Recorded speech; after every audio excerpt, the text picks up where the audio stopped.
My name is Autumn Brooks. I'm 28 years old. 3 years ago, my mother-in-law slapped me across the face while my 5-month-old son was strapped to my chest. Dinner was 3 minutes late. 3 minutes. My baby startled so violently he burst into tears before I even felt the sting on my cheek. And the man who had promised to protect me didn't move. He didn't grab his mother's arm. He didn't ask if I was okay. He didn't even tell her to stop. Instead, he looked straight at me and said, "You're making a scene again." 12 people were sitting around that dining table. Not one of them stood up. Not one. That was the moment I stopped trying to become part of their family, and the moment I quietly began planning my escape. By the time they realized what I had been doing, there was nothing left they could do to stop me. 3 years earlier, I believed I'd found the kind of love people spend their whole lives searching for. His name was Gavin Mercer. We met at a small coffee shop in Savannah, Georgia, where I worked while finishing community college. He came in every Tuesday morning, always ordered the same black coffee, always smiled before he spoke. After a month, he remembered my name. After 2 months, he remembered my birthday. After 6 months, I couldn't imagine my life without him. Looking back, I don't think Gavin ever pretended to be someone else. I simply mistook kindness for strength. They're not the same thing. When he proposed beneath the old oak trees in Forsyth Park, I said yes before he finished asking. 6 months later, we were married. Then we moved into the Mercer family home just outside Charleston, South Carolina. It was supposed to be temporary. "We'll stay until I get promoted," Gavin promised. Maybe a year. 1 year became 3. The house belonged to his mother, Linda Mercer. Everything inside it belonged to Linda too. The furniture, the kitchen, the routines, even the conversations. She decided what time breakfast was served, what television programs played in the evenings, which towels guests were allowed to use, where everyone sat during dinner without ever saying it directly. She made one thing perfectly clear. I wasn't joining the family. I was entering her kingdom. At first, the criticism sounded almost harmless. "You fold towels differently than we do." "Oh, honey, that's not how our family seasons chicken." "You'll learn eventually." Every sentence arrived with a smile. Every insult wrapped inside advice. If I reacted, she'd laugh softly. I was only trying to help. If I stayed quiet, she took my silence as permission to continue. Gavin noticed.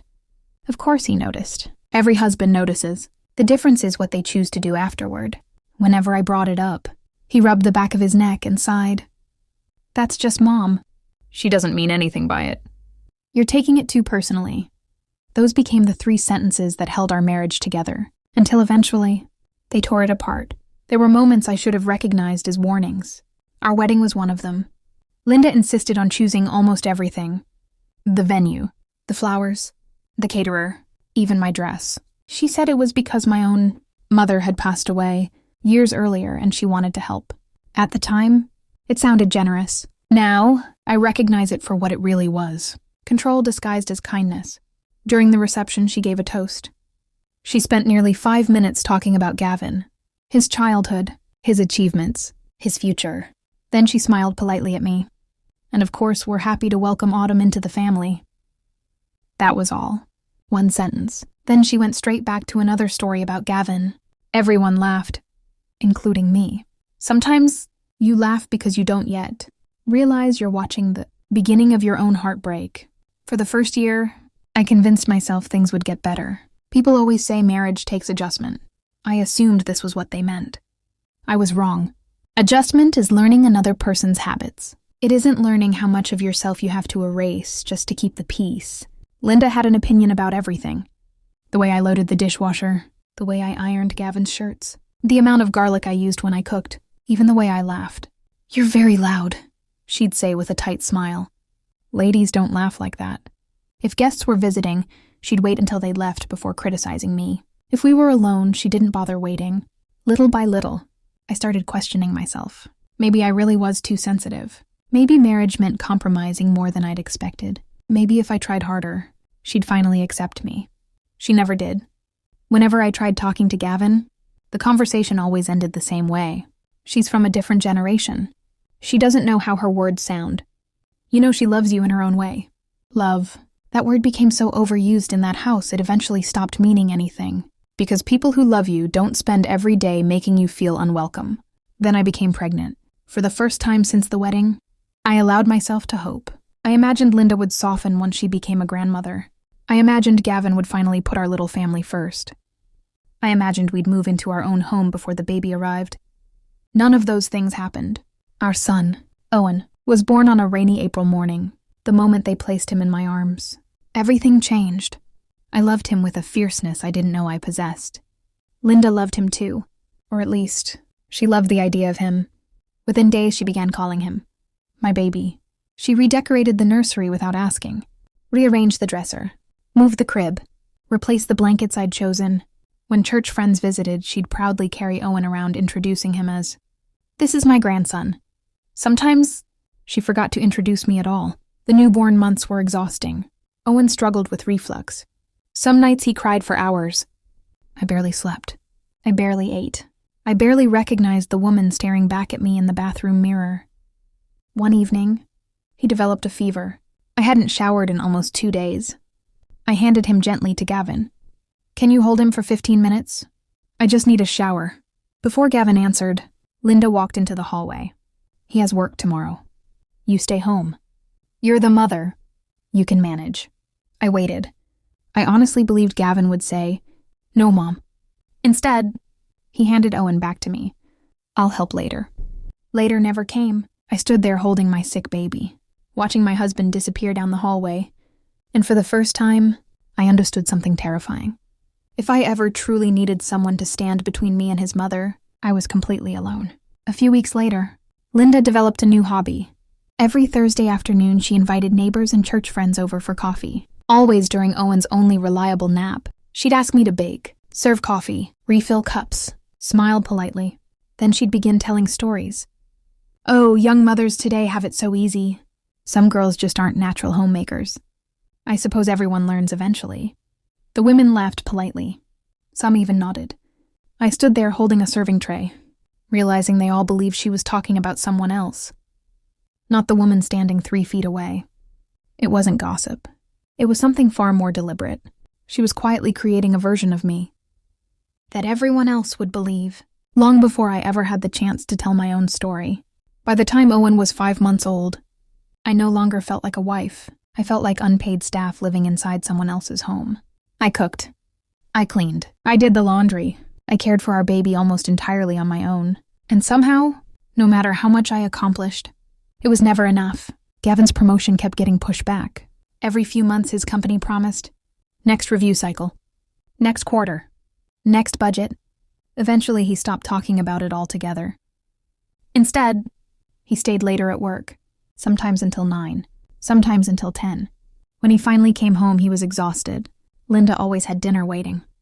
And before I could say a single word about my day, she had already filled his head with hers.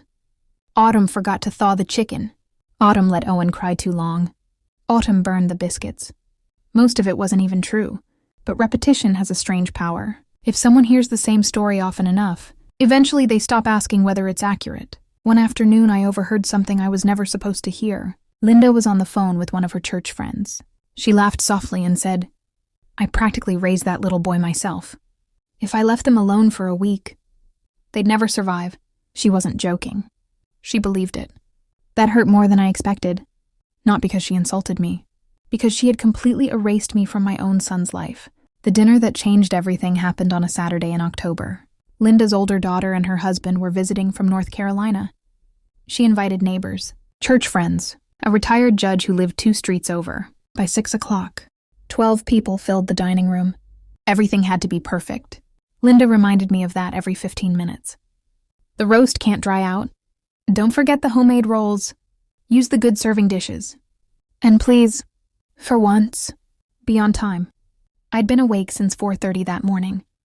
Owen had spent most of the night crying because of another cold. He refused to be put down. The only way he'd stay calm was strapped against my chest. So I cooked dinner carrying 16 pounds of sleepy baby the entire afternoon. I basted the roast with one hand, kneaded bread with the other, stopped every few minutes to rock him back to sleep. By the time everything was ready, dinner was exactly 3 minutes late. 3 minutes. I carried the final serving dish into the dining room. Before I could even place it on the table, Linda stood. She crossed the room faster than I'd ever seen her move. 4 quick steps. Then, Her hand struck my face. The sound echoed through the room. My head snapped sideways. Owen jerked awake and screamed. My first instinct wasn't to protect myself. It was to cradle the back of my baby's head, to make sure he hadn't hit anything. My cheek burned. My ears rang. The room was completely silent. I looked directly at Gavin, waiting, begging without saying a word. Please, do something. Instead, he frowned at me, not at his mother, at me. Then he said loudly enough for every guest to hear, "You're embarrassing everyone. If you could just do one simple thing right, we wouldn't have these problems." Then came the word I will never forget. Useless. No one at that table defended me. Not his sister. Not the neighbors. Not a single person. In that moment, I realized something heartbreaking. I had spent 3 years trying to earn a seat at a table, where no one had ever intended to save a place for me. I didn't cry. Not there. Not in front of 12 people, who had just watched a grandmother slap the mother of her grandchild, and decided silence was the most convenient response. Instead, I adjusted Owen's blanket, kissed the top of his tiny head, and said quietly, "Excuse me." No one tried to stop me. No one apologized. I walked upstairs with my son still crying against my chest while the sound of silverware slowly returned downstairs. Within minutes, they were eating dinner, talking, laughing, as though nothing had happened. As though I hadn't just learned exactly how little I meant inside that house. Owen finally fell asleep after almost an hour. I sat in the rocking chair beside his crib. The nursery was dark except for the small nightlight shaped like a moon. My cheeks still throbbed. But strangely, that wasn't what hurt the most. It was the silence. The fact that 12 adults had witnessed what happened.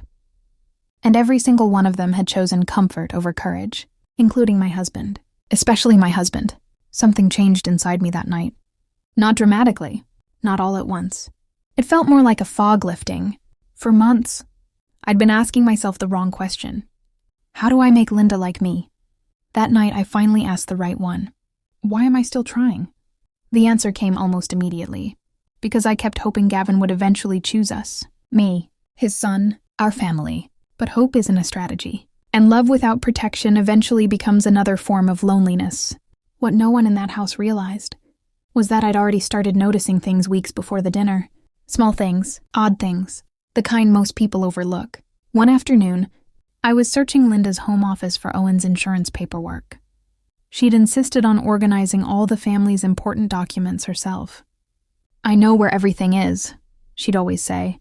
Most of the time, she did. That afternoon, she didn't realize she'd left one drawer unlocked. Behind several folders of old tax returns sat a thick envelope labeled simply, Mercer Family Trust. I wasn't looking for it, but once I saw it, something about it felt wrong. Curiosity made me open it.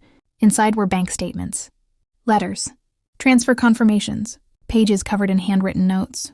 At first, none of it made sense, but one number caught my attention. A transfer of nearly $48,000. Then another, and another, always from the same trust account, always authorized by Linda. Over the next several days, whenever the house was empty, I quietly returned to that drawer. Never for more than 5 minutes. One document at a time, one photograph at a time. Slowly, the pieces started fitting together. Gavin's grandfather had established a trust years before he died. The money wasn't Linda's.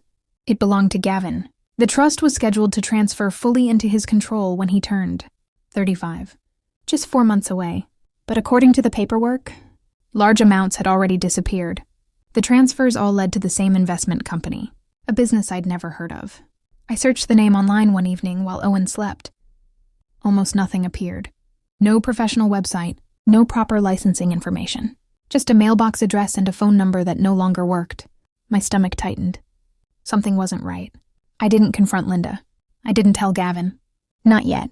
Instead, I bought a small portable scanner. Every time I found another document, I made a digital copy. Then I uploaded everything to a private cloud account under my maiden name, just in case. At the time, I told myself I was simply being careful. I had no idea those quiet little decisions would eventually become the reason I never had to return to that house again. The morning after the dinner, I woke before sunrise, not because Owen was crying. For once, he was sleeping peacefully. I was the one who couldn't sleep. I stood in the bathroom and looked at my reflection. A faint purple bruise had already begun forming beneath my left cheekbone. I touched it gently, then looked at my son sleeping in his crib, and made the first real decision I'd made for myself in years. I was leaving. I didn't announce it. I didn't pack dramatically. I didn't wake Gavin. Instead, I quietly folded a week's worth of baby clothes into a duffel bag. Packed diapers, formula, Owen's favorite blanket, my laptop, his birth certificate, my passport, every document I knew I'd eventually need. Months earlier, I'd started keeping copies of important papers in a small waterproof folder hidden beneath the trunk of my car. I'd done it almost absent-mindedly. Now, I silently thanked the version of myself who had trusted her instincts. Before leaving, I wrote one short note. Owen and I need time away after what happened last night. Please don't contact me until I'm ready. Nothing else. No accusations. No threats. Just the truth. I placed it on the kitchen counter, picked up my son, and walked out the front door. No one heard us leave. I drove almost 2 hours to my older sister Claire's house. She lived in Colombia. We hadn't always been especially close. Life had pulled us in different directions. But she loved Owen, and she opened the front door before I'd even finished knocking. She looked at my face, then at the baby asleep against my shoulder. She didn't ask questions. She simply stepped aside. Come inside. Sometimes, the people who help you most are the ones who don't. Ask you to explain your pain before, offering you a safe place. That first day, my phone never stopped ringing. Gavin called 11 times. Linda called 3. The final voicemail sounded almost offended. Autumn, honestly, I barely touched you. You're making this into something it wasn't. You need to stop being so dramatic. I saved every voicemail, every text, every missed call, without replying to a single one. 3 days later, while searching through old storage boxes in Claire's garage for baby clothes she'd saved from her own children, I found something unexpected, an old envelope with my handwriting on it. Inside were printed emails from years earlier, back when Gavin and I had first started dating. I'd forgotten they even existed. Most were ordinary. Weekend plans, funny stories, photos. Then one conversation caught my attention. Gavin had been writing to an old college friend. One sentence stopped me cold. Mom can be impossible sometimes. You don't fight her. You just learn how to work around her. I read it twice, then 3 times. The words hit differently now. He had always known. Long before we married, long before I entered that house. He understood exactly who Linda was. He hadn't been blind. He had simply adapted. And somewhere along the way, he'd expected me to adapt too. That realization didn't make me angry. It did something far worse. It erased every excuse I'd spent years making for him. Because once someone knows something is wrong, silence becomes a choice. And Gavin had been choosing it. For years. By the end of the first week, I had stopped waiting for an apology. Not because I believed one was coming, but because I finally understood that even if it did, it wouldn't change anything. An apology without change is just another way to keep someone exactly where they are. I wasn't going back. Claire insisted I meet with an attorney. I don't care if you think you'll reconcile, she said. You need to know your rights. 2 days later, I sat across from Patricia Ellis, a family lawyer with nearly 30 years of experience. She listened without interrupting. Not once. When I finished telling her everything, she closed my file, folded her hands, and asked one question. Did anyone witness the slap? Yes. 12 people. She nodded slowly. Good. The word surprised me. Good? Seeing my expression, she explained. Not because it happened, but because it means there are witnesses. If even one person tells the truth, it changes everything. Before I left her office, Patricia handed me a notebook. I want you to write down every incident you can remember, no matter how small. Dates, comments, threats, everything. I thought she meant the slap. She didn't. She meant the 3 years before it. That night I started writing. The first entry filled 3 pages. By the end of the week, I'd written nearly 60. Once I saw everything together, the pattern became impossible to ignore. It had never been one terrible night. It had been thousands of tiny cuts, one after another. The next appointment was with a financial investigator Patricia recommended. His name was Daniel Harper. I brought every document I'd copied from Linda's office. He spent almost an hour reading silently, occasionally making notes, occasionally asking a short question. Finally, he looked up. Where did you get these? I found them in her office. Does your husband know? I don't think so. Daniel leaned back in his chair. If these documents are authentic, they raise some very serious questions. He explained that several transfers appeared inconsistent with the trust agreement. Money had been moving through companies that barely existed. Some records were incomplete. Others appeared intentionally vague. Nothing was conclusive yet, but it was enough to justify a formal review. There should be another trustee, Daniel said. Someone besides Linda. I remembered seeing another signature.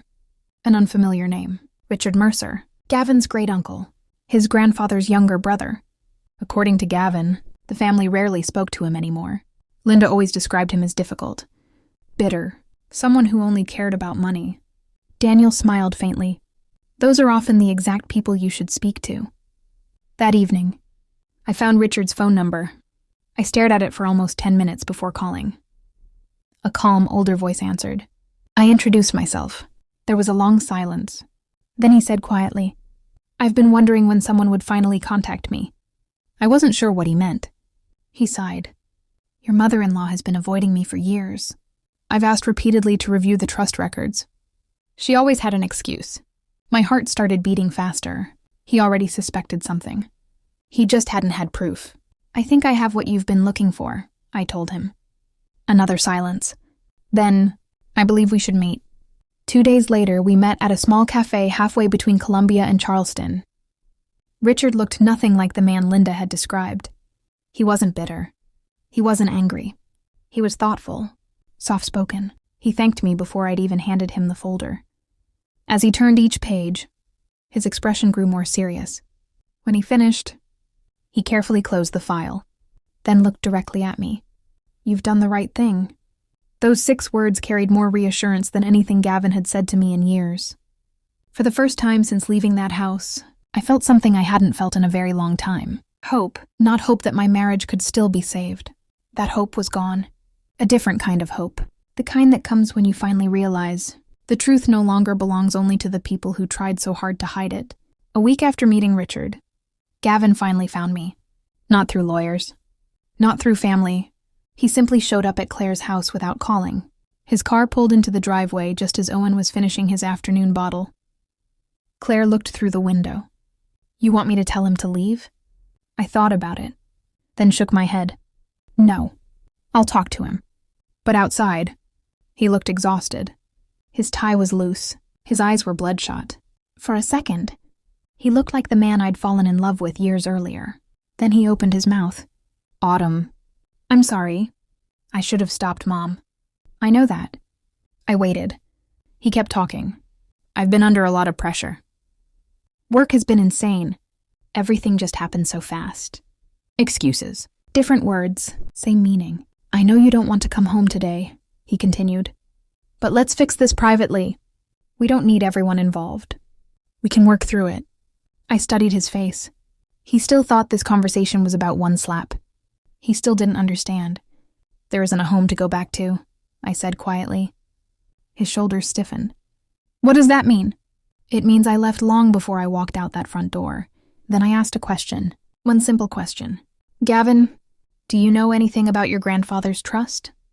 The color drained from his face. What trust? I told him everything. The missing money, the transfers, Richard, the investigation. He stared at me as if I'd started speaking another language. No, my mom would never. His voice faded before he finished the sentence. Because somewhere deep down, he already knew she might. For nearly a minute, neither of us spoke. Finally, he whispered, I'll talk to her. I nodded. I expected you to say that. He frowned. What else am I supposed to do? There it was. The same answer. Again, always. Talk. Explain. Smooth things over. Keep the peace. Even now. After everything, his first instinct wasn't accountability. It was damage control. You should have protected me, I said softly. You should have protected your son. He lowered his head. I know. No. You know now. But where was that understanding 3 years ago? When she criticized me every day? When she humiliated me in front of her friends? When she took my child out of my arms without asking? When she hit me? He had no answer, because there wasn't one. Before leaving, Gavin looked toward the house. I still love you. The words didn't hurt anymore. Once, they would have broken me. Now, they sounded like memories. I believe you think you do, I replied.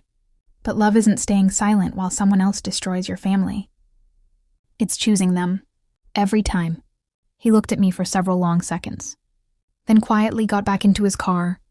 As he drove away, I realized something strange. I didn't feel relief. I didn't feel anger. I simply felt finished. Some relationships don't end with screaming. They end the moment you stop hoping the other person will become someone they've spent years proving they are not. That afternoon, I watched Gavin disappear down the street.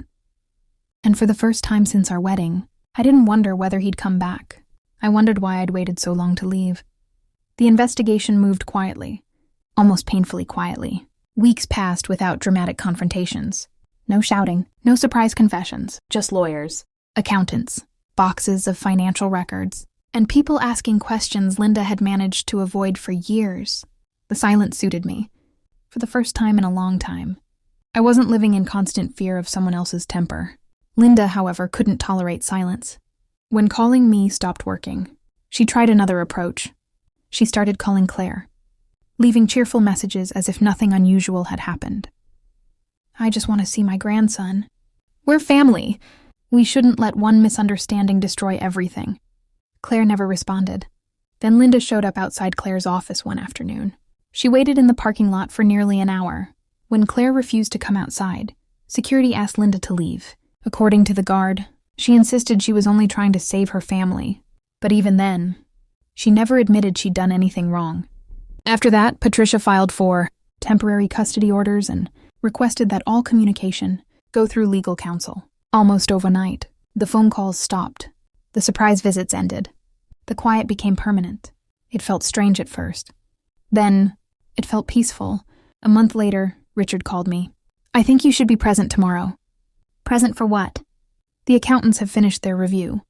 I met him at the law office the following afternoon. The conference room was filled with binders, spreadsheets, financial summaries. Linda arrived with 2 attorneys. She didn't acknowledge me. She sat at the opposite end of the table with her back perfectly straight, wearing a navy blue suit as though appearance alone could restore authority. Gavin sat beside her.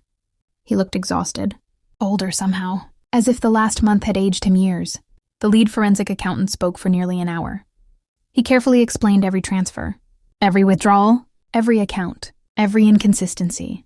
The numbers painted a picture no amount of excuses could erase.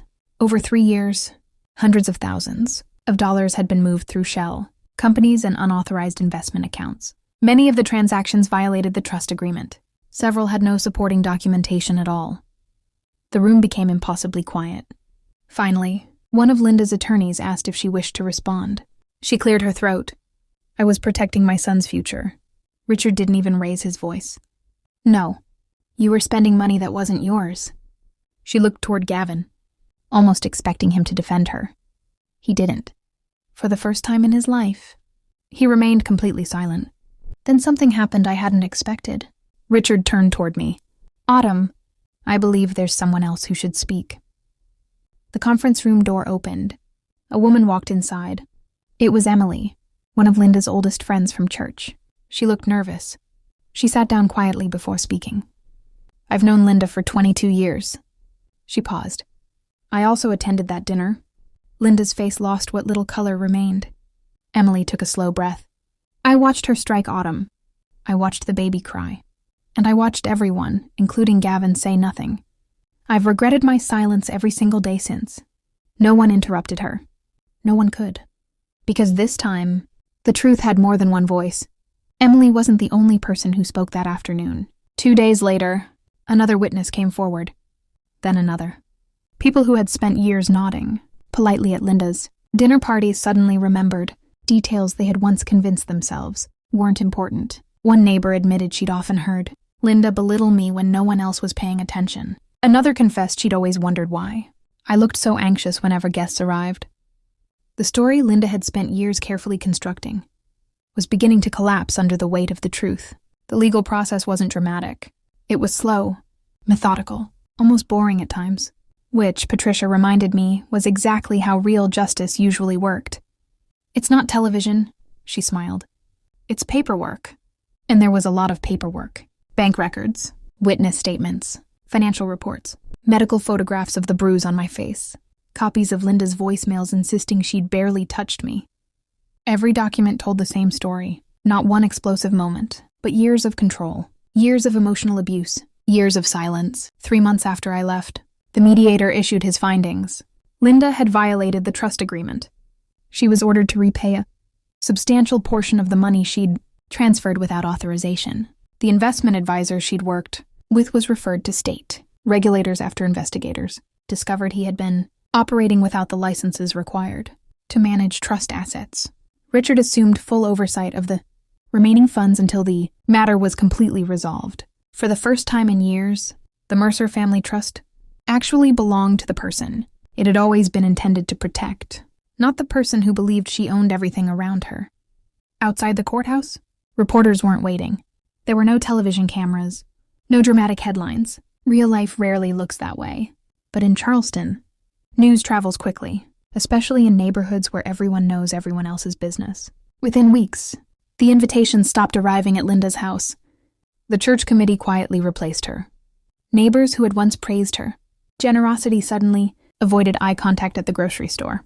The reputation she'd spent decades building didn't disappear because I destroyed it. It disappeared because it couldn't survive the truth. One afternoon, Margaret called me. "I've moved out." For a moment, I didn't know what to say. She laughed softly. I should have done it years ago. She had finally stopped making excuses for her mother. She rented a small townhouse closer to her work, started therapy, and little by little, she began building a relationship with me that had nothing to do with choosing sides. It was simply two women trying to heal from the same person in different ways. Sometimes the people trapped inside a family need someone else to leave first, before they realize they're allowed to leave too. Several months later, the custody hearing finally arrived. Gavin didn't fight for full custody. He didn't even try. Instead, he admitted the environment inside his mother's home had become unhealthy. The judge approved a parenting plan giving me primary physical custody. Gavin would have scheduled visitation. But there was one important condition. Linda was not to be left alone with Owen during those visits unless both parents agreed in writing. When the judge read that condition aloud, I didn't look at Linda. I didn't need to. For the first time since I'd known her, someone else had placed limits on her. And there was nothing she could do about it. Life didn't transform overnight. Healing never does. There were still mornings when I woke up expecting to hear Linda criticizing the way I folded laundry. There were still nights when a raised voice on television made my shoulders tense without me realizing it. Trauma has a strange way of lingering long after the danger is gone. But little by little, those moments became less frequent. Owen took his first steps in the living room of our little rental house just outside Columbia. Claire was there. I was sitting on the floor with my arms stretched toward him. He wobbled, laughed, then took 3 determined little steps before tumbling into my lap. I cried that day, not because he had learned to walk, but because he had learned to do it in a home where no one was shouting, no one was afraid, no one had to earn the right to feel safe. A few months later, I returned to school. Before Owen was born, I'd been working toward a degree in healthcare administration. When I married Gavin, I put those plans aside. There always seemed to be something more important. His career, his family, his mother's expectations. For the first time in years, my dreams moved back to the top of the list. It wasn't easy. I attended classes during the day, worked part-time in the evenings, studied after Owen fell asleep. Some nights I questioned whether I could really do it. Then I'd look at my son sleeping peacefully, and I'd remember exactly why I had to. The divorce was finalized just over a year after I left. There were no dramatic courtroom speeches, no shouting, no last-minute confessions, just signatures, paperwork, and 2 people quietly acknowledging that their marriage had ended long before. The legal documents caught up. As we packed our folders to leave, Gavin stopped beside the conference room door. "Can I ask you something?" I nodded. He looked at the floor before speaking. "Do you think, if I'd stood up to my mother that night, we would have made it?" For a long moment, I didn't answer. Not because I wanted to hurt him, because I wanted to tell him the truth. Finally, I said, "It was never just one night. It was every day before it. Every time I asked for help. Every time you told me to ignore her. Every moment you chose keeping your mother comfortable over keeping your wife safe." Tears filled his eyes. I didn't realize. "I know. That was the problem." He nodded once, quietly, then walked away. It was the last private conversation we ever had. I heard bits and pieces about Linda over the following year. She sold the family house. Most of the money went toward settling the financial judgment against her. Several longtime friends quietly drifted away. Not because they suddenly disliked her, because the image she'd spent decades creating no longer matched the truth they had finally seen. For someone who had built her entire life around appearances, that was a loss she never truly recovered from. I didn't celebrate it. I didn't need to. Some consequences don't require revenge. They simply require honesty. It's been almost 3 years now. Owen is old enough to tell terrible knock-knock jokes that make absolutely no sense. He insists on helping me make pancakes every Saturday morning. Most of the batter ends up on the counter. Sometimes on the floor. Once, on the dog. Our kitchen is loud, messy, full of laughter. Exactly the kind of home I used to dream about. Last spring, I graduated. As I walked across the stage to receive my degree, Owen was sitting in the front row on Claire's lap. The moment my name was announced, I heard one tiny voice shout louder than everyone else. "That's my mommy!" The entire audience laughed. I laughed too. Then I cried. Not from embarrassment, from gratitude. For a long time, I believed surviving was enough. Now I understood something better. I wasn't surviving anymore. I was living. Gavin remained part of Owen's life. He never missed his scheduled weekends. He learned to cook simple meals. He rented a small townhouse close to a neighborhood park. From everything I could see, he genuinely tried to become a better father. I respected that. Healing doesn't always mean someone becomes the person you once wished they were. Sometimes it simply means they stop repeating the mistakes that hurt everyone around them. Our conversations became polite, focused on Owen, school, doctor's appointments, birthdays. Nothing more, nothing less. That was enough. Linda saw Owen only occasionally, always under the conditions established by the court, always supervised. She never apologized. Not really. She once said, "I wish things hadn't gotten so out of hand." But even then, she spoke as though everything had simply happened to her, not because of her. For years I thought I needed those words. "I'm sorry." I don't anymore. Forgiveness isn't something another person gives you permission to have. Sometimes it's simply the decision to stop carrying the weight they left behind. A few months ago, Margaret invited Owen and me to her daughter's birthday party. I hesitated. Then I went, watching our children chase each other through the backyard. I realized something.